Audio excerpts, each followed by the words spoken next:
Percentage എന്ന ഭാഗം വളരെ ഇൻട്രസ്റ്റിംഗ് ആയ എന്താണ് കുറെ ടോപ്പിക്കുകളുടെ ബേസിക് സ്റ്റാർട്ട് ചെയ്യുന്നത് തന്നെ എവിടെ നിന്നാണ്? ഇവിടെ പെർസെന്റേജ് എന്നാണ്. അപ്പോൾ ഈ പെർസെന്റേജ് എന്ന ഭാഗത്ത് എന്തൊക്കെയാണ് പഠിക്കുന്നത്, അല്ലെ എന്താണ് പെർസെന്റേജ്, അതിൽ മെയിൻ ആയിട്ട് നമ്മൾ പഠിച്ചിരിക്കേണ്ട ഷോർട്ട് കട്ട്സ് എന്തൊക്കെയാണ് എന്നൊക്കെയാണ് നമ്മൾ ഇന്നത്തെ വീഡിയോ നോക്കാൻ പോകുന്നത്. So hi, welcome to competitive cracker. ഞാൻ മനു. അപ്പോ നമുക്കറിയാലോ, ഹൈക്കോർട്ട് ആയാലും PSC എക്സാം ഏത് എക്സാം ആണെങ്കിലും എന്താണ് നമ്മൾ കേരളത്തിൽ നടക്കുന്ന ഒട്ടുമിക്ക എക്സാമിലെ ഒരു അവിഭാജ്യ ഘടകമാണ് എന്ത്? കറണ്ട് അഫയേഴ്സ് എന്ന് പറയുന്നത്. ഇപ്പൊ ഈ കറണ്ട് അഫയേഴ്സ് എന്ന ഭാഗം പഠിക്കണമെങ്കിൽ നമുക്ക് എന്താണ്, നമുക്ക് ഡെയിലി അത് അപ്ഡേറ്റ് ചെയ്തുകൊണ്ടിരിക്കണം. അല്ലാതെ നമുക്ക് ഒരു ബുക്ക് വെച്ച് അത് കാണാൻ പഠിക്കുക എന്ന് പറയുന്നത് നടക്കുന്ന കാര്യമാണ്. നമ്മൾ എന്താണ് അത് ഡെയിലി അപ്ഡേറ്റ് ആയിക്കൊണ്ടിരിക്കണം. അപ്പൊ നമ്മുടെ കോമ്പറ്റേറ്റീവ് ക്രാക്കർ ആപ്പിൽ എന്തുണ്ട്? ഈ കറണ്ട് അഫയേഴ്സിന്റെ ഡീറ്റെയിൽ ആയിട്ടൊരു സെക്ഷൻ തന്നെ കിടപ്പുണ്ട്. മോക്ക് ടെസ്റ്റുകളും അവൈലബിൾ ആണ്. നിങ്ങൾ എന്ത് ചെയ്യുക, നിങ്ങൾ കോമ്പറ്റേറ്റീവ് ക്രാക്കർ ആപ്പ് ഇൻസ്റ്റാൾ ചെയ്യുക. അത് പ്ലേ സ്റ്റോറിലും ആപ്പ് സ്റ്റോറിലും ഒരേപോലെ അവൈലബിൾ ആണ് കേട്ടോ. അപ്പൊ എത്രയും വേഗം നിങ്ങൾ എന്ത് ചെയ്യുക, അത് ഇൻസ്റ്റാൾ ചെയ്യുക. നമ്മൾ ഈ പെർസെന്റേജ് എന്താണെന്ന് പറഞ്ഞുകൊടുക്കാം കേട്ടോ. പെർസെന്റേജ് ആണ് പറഞ്ഞുകൊടുക്കാൻ. പെർസെന്റേജ് എന്ന് പറയുമ്പോൾ നമ്മൾ എവിടെയൊക്കെയാണ് പെർസെന്റേജ് ബേസിക് ആയിട്ട് യൂസ് ചെയ്യുന്നത്? നമുക്ക് മെയിൻ ആയിട്ട് പെർസെന്റേജ് എന്ന സെക്ഷൻ വരുന്നത് എവിടെയൊക്കെയാണ് നിങ്ങൾക്ക് അറിയാമായിരിക്കുമല്ലോ അല്ലെ? എന്താണ് നമുക്ക് മെയിൻ ആയിട്ട് വരുന്നത്? പ്രോഫിറ്റ് ആൻഡ് ലോസ് എന്ന ഭാഗം. പ്രോഫിറ്റ് ആൻഡ് ലോസ് അറിയാതെ നമുക്ക് എന്താണ് സംഭവം, നമുക്ക് എത്ര ശതമാനം ലാഭം കിട്ടി, എത്ര ശതമാനം നഷ്ടം കിട്ടി എന്നൊക്കെ നമ്മൾ പഠിക്കുന്നത് എവിടെയാണ്? ഈ പറഞ്ഞ പ്രോഫിറ്റ് ആൻഡ് ലോസിലാണ്. അതിനുശേഷം വരുന്നത് എന്താണ്? Simple interest, compound interest. SICA എന്ന് പറഞ്ഞാൽ എന്തൊക്കെയാണ്? Simple interest, compound interest. രണ്ടും എന്താണ്? ഈ പെർസെന്റേജിന്റെ പുറത്ത് കളിക്കുന്ന കളികളാണ്. പിന്നെ DI അല്ല, ഈ റേഷ്യോയും DI. റേഷ്യോ എന്ന് പറയുമ്പോൾ എന്താണ്? നമുക്ക് പൊതുവെ റേഷ്യോ വെച്ചുള്ള ഒരുപാട് ക്വസ്റ്റ്യൻസിൽ എന്തുണ്ട്, നമ്മൾ ഈ പെർസെന്റേജിന്റെ ആപ്ലിക്കേഷൻസ് യൂസ് ചെയ്യാറുണ്ട്. ഇനി DI മീൻസ് ഡാറ്റ ഇന്റർപ്രിട്ടേഷൻ ആണ്. അത് ചില ലിമിറ്റഡ് ക്വസ്റ്റ്യൻ എക്സാംസിന് മാത്രം വരുന്ന ഒരു സെക്ഷൻ ആണ് എന്ത്? ഈ പറഞ്ഞ DI എന്ന് പറയുന്നത്. ഇനി നമ്മൾ കാൽക്കുലേഷൻ സ്പീഡ് ഇംപ്രൂവ് ചെയ്യാൻ എന്ത് ചെയ്യും? നമുക്ക് ഈ പറഞ്ഞ പെർസെന്റേജ് നമ്മളെ സഹായിക്കും. അതായത് ചില പെർസെന്റേജുകളും അതിന് ഇക്വലന്റ് ആയ കുറെ ഫ്രാക്ഷൻസ് ഒക്കെ പഠിക്കുമ്പോൾ നമ്മുടെ കുറെ കാൽക്കുലേഷൻസ് എന്താവും, വളരെ ഈസി ആവും. പിന്നെ കുറെ ക്യാൻസലേഷനും എല്ലാത്തിനും അത്യാവശ്യം യൂസ്ഫുൾ ആയ ഒരു സെക്ഷൻ ആണ് എന്ത്? ഈ പറഞ്ഞ പെർസെന്റേജ് എന്ന് പറയുന്നത്. അപ്പൊ അത്രയും ഈസി ആയിട്ട് പഠിച്ചു തുടങ്ങാവുന്ന ഒരു സെക്ഷൻ ആണ് എന്ത്? നമ്മൾ പെർസെന്റേജ് എന്ന് പറയുന്നത്. അപ്പൊ പെർസെന്റേജ് എന്താണെന്ന് നോക്കിയാൽ എന്താണ്? പെർസെന്റേജ് എന്ന് പറയുമ്പോൾ എന്താണ്? 100ൽ എത്ര ഭാഗം, അതാണ് എന്ത്? പെർസെന്റേജിന്റെ അർത്ഥം എന്ന് പറയുന്നത് അല്ലെ. 100ൽ എത്ര ഭാഗം, അതായത് പെർസെന്റ് എന്നല്ല പറയുന്ന നമ്മളറിയാം. നമ്മൾ ക്രിക്കറ്റിൽ സെഞ്ചുറി കളിക്കുമ്പോൾ എന്താ പറയുന്നത്? 100 കടന്നാലാണ് നമ്മൾ സെഞ്ചുറി അടിച്ചെന്ന് പറയുന്നത്. അപ്പോൾ എന്താണ് സെന്റ് എന്ന ഭാഗത്തിന്റെ അർത്ഥം? എന്താണ് സെന്റ് എന്ന ആ വാക്കിന്റെ അർത്ഥം എന്ന് പറയുന്നത്? എന്താണ്? 100 എന്നാണ് അല്ലെ. സെന്റ് മീൻസ് എന്താണ്? സെന്റ് എന്ന് പറയുന്നത് 100 ആണ്. സെന്റ് എന്ന് പറഞ്ഞാൽ 100 ആണ്. അപ്പൊ നോക്കിയേ, പെർസെന്റ് എന്നാ പറയുന്നത് അല്ലെ. എന്താണ് പെർസെന്റ് എന്ന് പറയുന്നത്? അപ്പൊ എന്താ മനസ്സിലാവുന്നേ? 100ൽ എത്ര എന്നാണ് എന്ത് നമ്മുടെ ഇതിന്റെ അർത്ഥം വരുന്നത്. പെർ 100 അല്ലെങ്കിൽ 100ൽ ഇത്ര ഭാഗം എന്ന് പറയുന്നതാണ് എന്ത്? പെർസെന്റേജിന്റെ അർത്ഥം എന്ന് പറയുന്നത്. അപ്പോൾ എന്റെ ഒരു ഫോർമുല എന്ന് പറയുമ്പോൾ എന്താണ്? നമുക്ക് നോക്കിയേ, ഒരു ഭാഗം എന്ന് പറയുമ്പോൾ എന്താണ്? നമ്മളൊരു കുറച്ച് സെക്ഷൻ തന്നെ എന്താണ് കുറച്ച് എണ്ണം തരും, ടോട്ടൽ എത്ര ഉണ്ട് തന്നിട്ട് പെർസെന്റേജ് കണ്ടുപിടിക്കാൻ പറയുക. നമുക്ക് ഈസി ആയിട്ട് പറയുക. എക്സാമ്പിൾ പറയാം. എന്താണ്? ഇപ്പോ ഒരു 50 കുട്ടികളിൽ 50 സ്റ്റുഡൻസിൽ 20 സ്റ്റുഡൻസ് എക്സാം പാസ്സായി എന്ന് പറയുമ്പോൾ നമ്മൾ എന്താ സൂചിപ്പിക്കുന്നത്? നമ്മൾ എങ്ങനെ എഴുതും അതിനെ? നമ്മൾ അതിനെ എഴുതുന്നത് എന്താണ്? പാർട്ട് പാസ്സായവരുടെ എണ്ണം ബൈ ഹോൾ, അതായത് മൊത്തം എത്ര പേരുണ്ട് ഇൻടു 100 എടുത്താൽ നമുക്ക് എന്ത് കിട്ടും? നമുക്ക് എത്ര പെർസെന്റേജ് എന്ന് കിട്ടും. അപ്പൊ നോക്കുക, 20/50 ഞാൻ 0 വെട്ടിക്കളഞ്ഞു. 2/5 ഇൻടു 100 എന്ന് വരും. സിംപ്ലിഫൈ ചെയ്യാണ്. ഈ 5ഉം ഈ 100ഉം വെട്ടി ഇവിടെ 20 വന്നു. എത്രയായി? 2 × 20 40% എന്താണ്? പാസ്സായി എന്നർത്ഥം. 50 പേരിൽ 20 പേര് പാസ്സായി എന്ന് പറയുമ്പോൾ നമുക്ക് കുറച്ച് ഈസിയായിട്ട് എങ്ങനെ പറയാം? മൊത്തം കുട്ടികളിൽ ഒരു 40% പാസ്സായി എന്ന് പറയാം. അത് അങ്ങനെ പറയുമ്പോൾ കുറച്ചുകൂടി ഹെവി ഉണ്ട് അല്ലെ. നമുക്ക് ഈ വലിയ വലിയ കണക്കുകളൊക്കെ പറയാൻ വളരെ ബുദ്ധിമുട്ട് വരുമ്പോൾ നമ്മൾ എന്താണ്, നമ്മൾ ഇതിനെ ശതമാനമാക്കി പറയുമ്പോൾ എന്താണ് കുറച്ചുകൂടി ഒരു അട്രാക്റ്റീവായി മാറും നമ്മൾ പറയുന്ന കാര്യങ്ങൾ. ഒന്ന് ആലോചിച്ച് നോക്കൂ. ഇപ്പോ നമ്മുടെ വിജയ ശതമാനം പറയുന്നത് എന്താണ്? പെർസെന്റേജിലാണ്. 98 ഇത്ര ശതമാനം ആൾക്കാർ കുട്ടികൾ വിജയിച്ചു എന്നാ പറയുന്നത്. അല്ല, അതിന് പകരം ഇപ്പോ 10 ലക്ഷം കുട്ടികൾ എഴുതി എന്താണ് 9,49,322 പിള്ളേർ ജയിച്ചു എന്ന് പറയുന്നതിന് പകരം കുറച്ചുകൂടി ഈസി ആയിട്ട് എന്താണ് വിജയ ശതമാനം ഇത്രയാണ് എന്ന് പറയുകയാണ് അല്ലെ. അപ്പൊ എന്തുകൊണ്ടായിരിക്കും നമ്മൾ അങ്ങനെ പറയുന്നത്? അത് കേൾക്കുമ്പോൾ പെർസെന്റേജ് പറയുമ്പോൾ എന്താണ്, നല്ല സുഖമാണ് അല്ലെ പറയാൻ. ആ ഒരു യൂസിന് വേണ്ടിയാണ് നമ്മൾ എന്ത് ചെയ്യുന്നത്, നമ്മൾ കൂടുതലായിട്ട് പെർസെന്റേജ് യൂസ് ചെയ്യുന്നത്. കാരണം നമ്മൾക്ക് ഒരു ഡാറ്റ അല്ലെങ്കിൽ നമുക്ക് തന്നേക്കുന്ന ഒരു കാര്യത്തിൽ റെപ്രസെന്റ് ചെയ്യാൻ ഏറ്റവും ബെസ്റ്റ് വേ എന്ന് പറയുമ്പോൾ ടോട്ടലി ഇത്ര ഭാഗം എന്ന് പറയുമ്പോൾ റെപ്രസെന്റ് ചെയ്യാൻ ഏറ്റവും സുഖം എന്താണ്, പെർസെന്റേജ് ആയിട്ട് റെപ്രസെന്റ് ചെയ്യുക എന്നതാണ്. അതുകൊണ്ടാണ് നമ്മൾ എന്ത് യൂസ് ചെയ്യുന്നത്, നമ്മൾ ഈ പെർസെന്റേജ് യൂസ് ചെയ്യുന്നത്. 20 പിള്ളേരിൽ എത്രയാണ്, 50 പിള്ളേരിൽ 20 പിള്ളേർ ജയിച്ചു എന്ന് പറയുമ്പോൾ എന്താണ് നമുക്ക് പറയാം, എന്താണ് നമ്മുടെ വിജയ ശതമാനം, നമ്മൾ എത്ര പേര് ജയിച്ചു, 40% കുട്ടികൾ ജയിച്ചു എന്ന് പറയുമ്പോൾ എന്താണ്, വാവ് 40% എന്ന് പറയുമ്പോൾ അവിടെ നമുക്ക് എന്താണ്, അത് കേൾക്കുമ്പോൾ ഒരു സുഖം. അതിന് നമ്മൾ അത് ഏറ്റവും കൂടുതൽ യൂസ് ചെയ്യുന്നതിനാണ്, നമുക്കത് റെപ്രസെന്റ് ചെയ്യുമ്പോൾ ഒരു അട്രാക്റ്റീവായ രീതിയിൽ റെപ്രസെന്റ് ചെയ്യാൻ വേണ്ടിയാണ് നമ്മൾ എന്ത് യൂസ് ചെയ്യുന്നത്, നമ്മൾ ഈ പെർസെന്റേജ് യൂസ് ചെയ്യുന്നത്. അപ്പോൾ പെർസെന്റേജ് എന്തിനാണെന്ന് മനസ്സിലായല്ലോ, എന്ത് ഡാറ്റ അട്രാക്റ്റീവ് ആയിട്ട് യൂസ് ചെയ്യുക എന്നാണ് ഇത് മെയിൻ ഉദ്ദേശം. ഇനി 100% എന്ന് പറയുന്ന ഒരു കാര്യം കൂടി ഉണ്ട്, നിങ്ങൾ അത് മനസ്സിലാക്കേണ്ടതാണ്. 100% എന്ന് പറയുമ്പോൾ എന്താണ്, 100%. നമ്മൾ പറയും എന്താണ്, എനിക്കത് 100% ഉറപ്പാണ് എന്ന് പറയൂലേ. എന്തായിരിക്കും 100% കൊണ്ട് ഉദ്ദേശിക്കുന്നത്? ഹോൾ, മൊത്തം എന്നാണ് എന്ത് 100%ന്റെ അർത്ഥം വരുന്നത്. ഇപ്പൊ നമ്മൾ എന്താണ് 100% എന്ന് പറയുമ്പോൾ നമ്മൾ എന്താ യൂസ് ചെയ്യുന്നത്, ഹോൾ എന്നാണ് യൂസ് ചെയ്യുന്നത്. അതെന്താണ്, മൊത്തം ഉണ്ട്.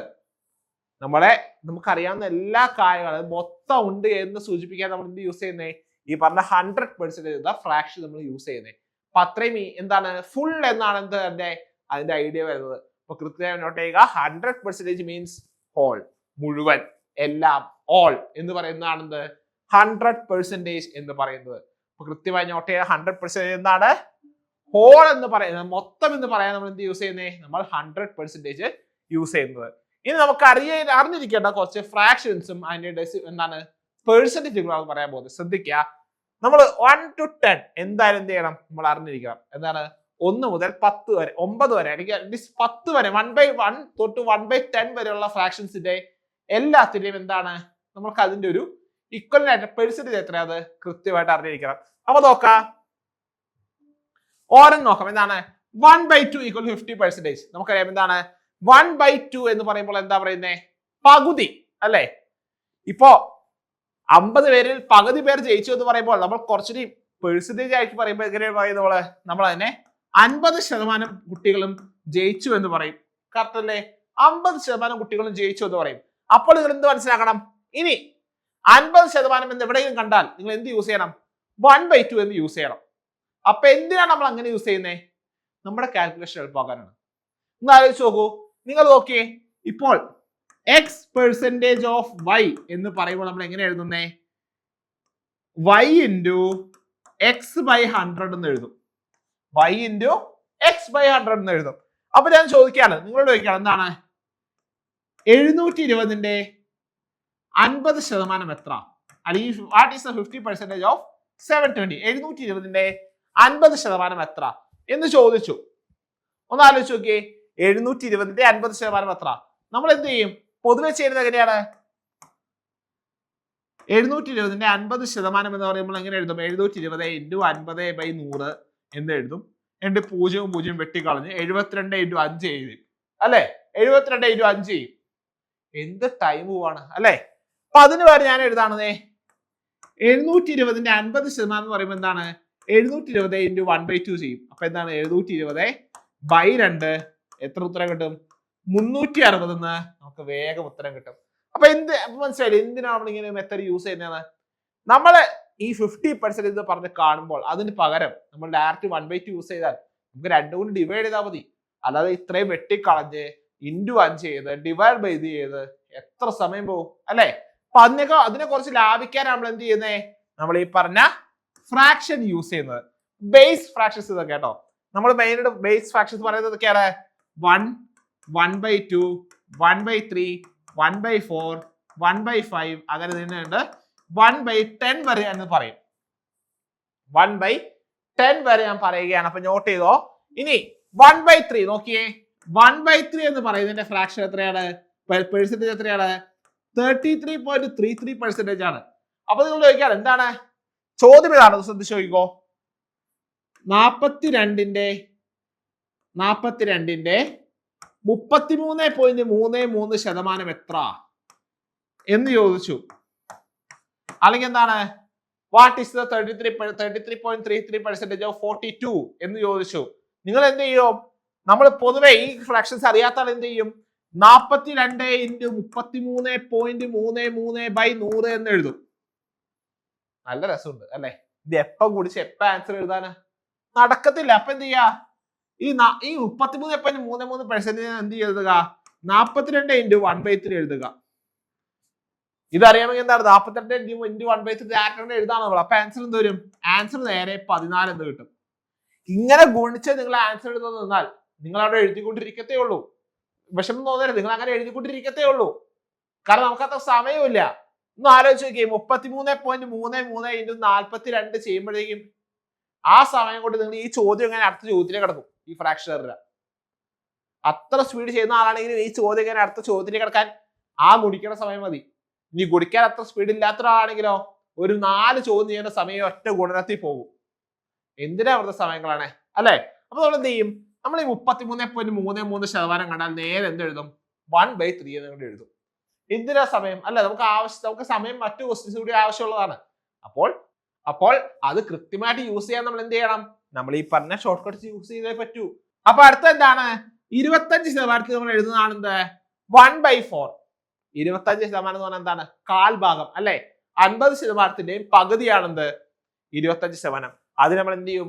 നമ്മൾ കാലിനെ സൂചിപ്പിക്കാൻ നമ്മൾ യൂസ് ചെയ്യുന്ന ഫ്രാക്ഷൻ എന്താണ്? 1/4 ആണ്. അപ്പൊ എന്താണ്? 25% എന്ന് പറയുമ്പോൾ അത് 1/4 ആയി മാറി അല്ലെ? അടുത്ത നോക്കുക, നെക്സ്റ്റ് വൺ എന്താണ്? 20%ന് 1/5 നമ്മൾ യൂസ് ചെയ്യും. 1/5 എന്ന് പറയുന്നത് എന്താണ്? 20%. അതേപോലെ ഇനി 1/6 കിടക്കുമ്പോൾ എന്താവും? അത് 1/6 കിടക്കുമ്പോൾ എത്രയാണ്? 16.67 16.67% 1/6 വരിക. നിങ്ങളോട് ചോദിക്കാണ് എന്താണ്? 60ന്റെ 16.67% എത്ര എന്ന് ചോദിച്ചു. 60ന്റെ 16.67% എത്ര? അറിയാത്തവൻ എന്ത് ചെയ്യും? 60 × 16.67/100 എന്ന് എഴുതും. അറിയുന്നവരെന്ത് ചെയ്യും? ഡയറക്റ്റ് എഴുതും. എന്താണ്? 60 × 1/6 ആണ് ആൻസർ. ആൻസർ 10 വരും. കഴിഞ്ഞു സാർ, അടുത്ത ക്വസ്റ്റ്യൻ തായോ എന്ന് പറയും അല്ലെ? അപ്പൊ അത്രയും എളുപ്പത്തിൽ ചെയ്യണമെങ്കിൽ എന്താണ്? ഈ ഫ്രാക്ഷൻസ് ഒക്കെ നിങ്ങൾ പഠിച്ചുകൊണ്ട് തന്നെ പോകണം എന്നാണ് ഞാൻ പറയുക. ഇനി അടുത്തത് 1/7 എന്താണ്?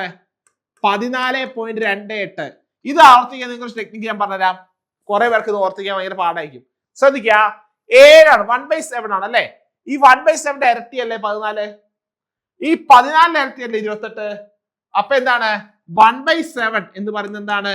7 ഇരട്ടി 14 എഴുതി, പോയിന്റ് ഇട്ടു, 14 ഇരട്ടി 28 എഴുതി, പെർസെന്റേജ് ഇട്ടു. അപ്പൊ എന്താണ് 1/7 എന്ന് പറയുന്നത്?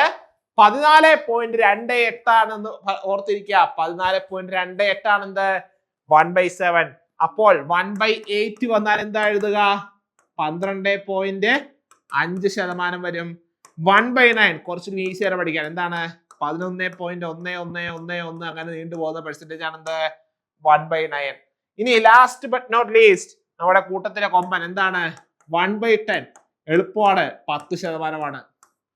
1/10 എന്ന് പറയുന്നത് എത്രയാണ്? 10%. പഠിച്ചിരിക്കുക. ഈ 1 മുതൽ 1 എന്ന് പറയുമ്പോൾ എന്താണ്? അപ്പൊ നിങ്ങൾ ചോദിക്കും 1 എന്താണ്? 1 എന്ന ഫ്രാക്ഷൻ 1/1 ആണ്. അതെന്താണ്? 100% എന്നാണ് അർത്ഥം. കേട്ടല്ലോ? 1 എന്ന നമ്പർ സൂചിപ്പിക്കുന്നത് എന്തിനാണ്? 100% ഫുള്ള് എന്നാണ് സൂചിപ്പിക്കുന്നത് അല്ലെ? എന്നാലേ 50% 1/2 ആവുള്ളൂ അല്ലെ? 50% 1/2 ആകണമെങ്കിൽ എന്താണ്? 1 എന്ന് പറയുന്നത് എന്തായിരിക്കണം? അത് 100% ആയിരിക്കണം. ആൻസർ എന്താണ്? 1 എന്ന് പറയുന്ന ഫ്രാക്ഷൻ സൂചിപ്പിക്കുന്നത് 100%. അപ്പൊ ക്ലിയർ അല്ലേ? എളുപ്പമാണല്ലോ ചെയ്യാൻ. അങ്ങനെയാണെങ്കിൽ നോക്കിക്കോ, കുറച്ച് ഷോർട്ട് കട്ട് നോക്കാം. ഷോർട്ട് കട്ട് ട്രിക്സ് നോക്കിക്കോ. 10% നോക്കിക്കോ. 10% എന്ന് പറഞ്ഞാൽ എന്താണ്? ഡെസിബലിനെ ലെഫ്റ്റ് സൈഡിലേക്ക് ഒന്ന് മാറ്റി എഴുതുക. അതായത് സംഭവത്തിലുള്ള എന്താണ്? ഇപ്പോൾ 72ന്റെ 10% എന്ന് ചോദിച്ചാൽ 72ന്റെ 10% എന്ന് ചോദിച്ചാൽ എന്ത് എഴുതിയാൽ മതി? 72 എന്ന് എഴുതുക. എന്നിട്ട് ഒരു പോയിന്റ് ലെഫ്റ്റ് സൈഡിലേക്ക് മാറ്റി കുത്തിടുക. നമുക്കറിയാം 72.0 ആണത്. ഒരു പോയിന്റ് സൈഡിലേക്ക് മാറ്റി കുത്തിയിട്ടാൽ എത്രയാവും? അത് 7.2 ആകും. കുറച്ചുകൂടി ഈസി ആയിട്ട് പറഞ്ഞാൽ എന്താണ്? 72ന്റെ 10% എന്ന് പറഞ്ഞാൽ എന്താണ്? 10% 72 ഇൻറ്റു 1/10 ആണ്. 72/10 എന്ന് പറയുന്നത് എന്താണ്? 7.2 ആണെന്ന് പറയാം അല്ലെ. 72 10% എന്താണ്? 7.2 ആണ്.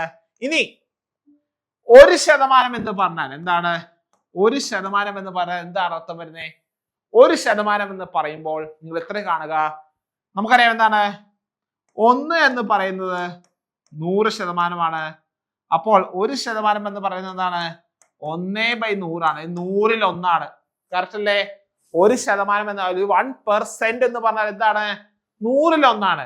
അപ്പൊ ഞാൻ ചോദിക്കട്ടെ 72ന്റെ 1% 1% എന്ന് പറഞ്ഞാൽ എന്താണ്? 72/100 എന്ന് എഴുതുക. ഇവിടെ 2 0 അല്ലേ? അപ്പൊ 0.72 എന്ന് ആൻസർ എഴുതുക. അതായത് വലത്തെ സൈഡിൽ നിന്ന് 2 സ്ഥാനം മാറ്റി കുത്തിടണം. വലത്തെ സൈഡിൽ നിന്ന് ഇടത്തോട്ട് 2 സ്ഥാനം മാറ്റി കുത്തിട്ടാൽ എന്തായി? നമ്മുടെ ആൻസർ ആയി. 100 കൊണ്ട് ഹരിക്കുമ്പോൾ കിട്ടുന്ന അതേ എഫക്റ്റ് ആണ് എന്ത് വരിക? ഇവിടെ വരിക. അപ്പൊ അത്രയും ഈസിയാണ് എന്ത് ഈ പറഞ്ഞ കാര്യങ്ങൾ കണ്ടുപിടിക്കാനുള്ളത്. ഇനി നിങ്ങൾ ഓർത്തിരിക്കുന്ന അടുത്തൊരു ടെക്നിക്കാണ്. നോക്കിയേ, നിങ്ങൾക്ക് ഇടയ്ക്കിടയ്ക്ക് കുറെ ഫ്രാക്ഷൻസ് വരും. എന്താണ്?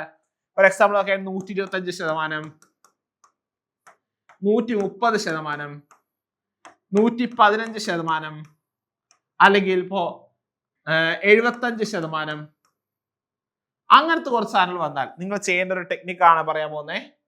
75% കുറച്ച് മര്യാദ എഴുതട്ടെ. 75%. യെസ്. അപ്പൊ ഇതിനുള്ള ടെക്നിക്ക് എന്താണെന്ന് അറിയോ? നിങ്ങൾ ഇത്ര ശ്രദ്ധിക്കുക. എന്താണ് 125% എന്ന് പറയുന്നത്? എന്താണ് 100%ന്റെ ഒപ്പം 25% കൂട്ടിയിട്ടുള്ളതാണെന്ന് അറിഞ്ഞിരിക്കാം. 100% എന്താണെന്ന് നമുക്കറിയാം അല്ലെ? അതുപോലെ 25% എന്താണെന്ന് നമുക്കറിയാം, ഫ്രാക്ഷൻസ് അല്ലെ? അത് നേരെ ഇട്ട് കൊടുത്താൽ മതി. അപ്പൊ എന്താ കിട്ടും നമുക്ക് ആൻസർ? നമുക്ക് 120%ന്റെ വില കിട്ടും. ഒരു എക്സാമ്പിൾ നോക്കിക്കോ. ഇപ്പൊ നോക്കിയേ, 20ന്റെ 125% ചോദിക്കാണ്. 20ന്റെ 120% എന്ത്? ഫസ്റ്റ് എന്ത് ചെയ്യണം? 20ന്റെ 100% എത്രയാണ്? 20 തന്നെയാണ്. 20ന്റെ 25% എന്താണ്? 20 ഇൻറ്റു 1/4 5 വരും. അപ്പോൾ 20ന്റെ 125% എന്ത് വരും? 20ന്റെ 125% എന്ന് പറയുന്നത് എന്താണ്? 20 + 5 25 ആണ്. ക്ലിയർ അല്ലേ? അതാണ് എന്ത് 20ന്റെ ഇതാണ് 125% വരിക. ഈ രീതിയിലാണ് എന്ത് ഈ പറഞ്ഞ കണക്കുകൾ കുറച്ച് ഈസി ആയിട്ട് നമുക്ക് ചെയ്യാൻ പറ്റുക. ഇനി ഒരു ക്വസ്റ്റ്യൻ നോക്കിക്കോ. Find the 35% of 240. അത് മലയാളത്തിൽ പറയുമ്പോൾ എന്താണ്? 240ന്റെ എന്താണ് 35% എത്ര എന്നാണ് ചോദിച്ചേക്കുന്നത്. 240ന്റെ 35% എത്ര? അപ്പൊ എങ്ങനെ കണ്ടുപിടിക്കും? നമ്മൾ സാധാ ഫോർമുല വെച്ച് എങ്ങനെ കണ്ടുപിടിക്കുന്നത്? 240 ഇൻറ്റു 35/100 എന്നൊക്കെ എഴുതും അല്ലെ? 240 ഇൻറ്റു 35/100 എന്ന് എഴുതും. നമുക്ക് കുറച്ചുകൂടി സിമ്പിൾ ആക്കാം. നമുക്കറിയാം എന്താണ് 35% എന്ന് പറയുന്നത് എന്താണ്? 30% പ്ലസ് 5% അല്ലെ? 30% പ്ലസ് 5% ആണെന്ത് 35% എന്ന് പറയുന്നത്. വേണമെങ്കിൽ ഇങ്ങനെ എഴുതാം. 30 + 5 എഴുതുന്നതിന് പകരം എങ്ങനെ എഴുതാം? 35% നമുക്ക് അറിയാവുന്ന 2 ഫ്രാക്ഷൻസ് ആക്കുകയാണെങ്കിൽ എന്താണ്? 25% ഒപ്പം ഒരു 10%. കുറച്ചൊരു ഈസി ആയി അല്ലെ? 25% 10%. ഫസ്റ്റ് എന്ത് ചെയ്യുക? 240ന്റെ 25% എന്ത് വരും? 240 ഇൻറ്റു 1/4 എന്ത് വരും? 60 വരും. കറക്റ്റ് അല്ലേ? 240 ഇൻറ്റു 1/4 60 വരും. ഇനി 240ന്റെ 10% എന്താണ്? നേരെ നമുക്ക് എഴുതാൻ എന്താണ്? 24 ആണ് അല്ലെ? 240/10 ചെയ്താൽ നമുക്ക് എന്ത് കിട്ടും? 24 കിട്ടും. ഇനി നോക്കുക, 240ന്റെ 35% എന്ന് പറയുമ്പോൾ എന്ത് വരും? അപ്പോ ഈ പറഞ്ഞ 25%, അതായത് 60ഉം പിന്നെന്താണ് 10%മായി 24 ചേർത്ത് എത്ര വരും? 84 വരും. എത്രയാണ്? 84 വരും. എന്ത് 240ന്റെ 35% എന്ന് പറയുന്നേ. കേട്ടല്ലോ? അപ്പൊ എത്രയുമാണെന്ത് നിങ്ങൾക്കുള്ള ഒരു എക്സാമ്പിൾ ചോദിച്ചിട്ടാണ് ഈ ഒരു ചോദ്യം. നോക്കിക്കോ, എന്താണ് 25% ഓഫ് എന്താണ് 480, അതായത് 480ന്റെ 25%. ഇത് നിങ്ങൾക്കുള്ള ഹോംവർക്ക് ആണ്. നിങ്ങൾ ഹോംവർക്ക് ആയിട്ട് ചെയ്യുക. നിങ്ങൾ എല്ലാവരും ഈ വീഡിയോയിൽ കമന്റ് ചെയ്യണം കേട്ടോ. ഈ ഒരു ചോദ്യത്തിന്റെ ആൻസർ വീഡിയോയുടെ എന്ത് ചെയ്യണം? കമന്റ് ചെയ്യണം. എന്താണ് 480ന്റെ 25% എത്രയാണെന്ന് ഈ വീഡിയോയുടെ ഇടയിൽ നിങ്ങൾ കമന്റ് ചെയ്യണം. അപ്പൊ എന്താണ് നമ്മുടെ ഹൈക്കോർട്ട് OAയുടെ പുതിയൊരു ബാച്ച് ഇവിടെ കോമ്പറ്റേറ്റീവ് സ്റ്റാർട്ട് ചെയ്യുന്നുണ്ട്. ഈ ബാച്ചിനെ വേണ്ടി കൂടുതൽ ഡീറ്റെയിൽസ് വേണ്ടി എന്ത് ചെയ്താൽ മതി? നിങ്ങൾക്ക് ഈ കാണുന്ന നമ്പറിൽ കോൺടാക്ട് ചെയ്തത് എന്താണ് 8590202323 എന്ന നമ്പറിൽ കോൺടാക്ട് ചെയ്യുക. നിങ്ങൾക്ക് മെന്റർഷിപ്പ് സപ്പോർട്ടും അടിപൊളി ഫാക്കൽറ്റീസും അടിപൊളി ക്ലാസ്സുകളും ആപ്പിൽ ലൈവ് ക്ലാസ് റെക്കോർഡ്സും എല്ലാം നിങ്ങൾക്ക് അവൈലബിൾ ആയിരിക്കും. ലൈവ് ക്ലാസ് റെക്കോർഡ്സിനൊപ്പം അല്ലാതെ മറ്റേ ക്ലാസ് റെക്കോർഡ്സും ഉണ്ടാകും. ടോപ്പിക് വെച്ചുള്ള ലെക്ചർ ക്ലാസ് ഒക്കെ നിങ്ങൾക്ക് അവൈലബിൾ ആയിരിക്കും. അപ്പൊ എത്ര വേഗം ജോയിൻ ചെയ്യുക. ഒന്നൊരു നമ്പർ പറയാം, എന്താണ് 8590202323 എന്ന നമ്പറിൽ നിങ്ങൾ വേഗം കോൺടാക്ട് ചെയ്യുക. ഒപ്പം തന്നെ എന്താണ് നമ്മൾ ചോദ്യം ചെയ്തിരുന്നു, ആ ചോദ്യത്തിന്റെ ആൻസർ നിങ്ങൾ എന്ത് ചെയ്യണം? നിങ്ങൾ കമന്റ് ചെയ്യണം. അപ്പൊ ഹൈക്കോർട്ട് OA പോലത്തെ എക്സാംസിനൊക്കെ പ്രിപ്പയർ ചെയ്യുന്ന എല്ലാ കുട്ടികളും, എല്ലാ നിങ്ങളുടെ ഫ്രണ്ട്സിനൊക്കെ നിങ്ങൾ ഈ വീഡിയോ ഷെയർ ചെയ്ത് കൊടുക്കുക. ഒപ്പം തന്നെ ഈ ടോപ്പിക്സിനെ പറ്റി കണ്ടിന്യൂസ് ആയിട്ട് വീഡിയോ വേണമെങ്കിൽ നിങ്ങൾക്ക് നേരിട്ട് കമന്റ് ചെയ്യാവുന്നതാണ്. പുതിയ അടുത്തൊരു വീഡിയോ കാണുന്നവരെയും താങ്ക് യു, ബൈ.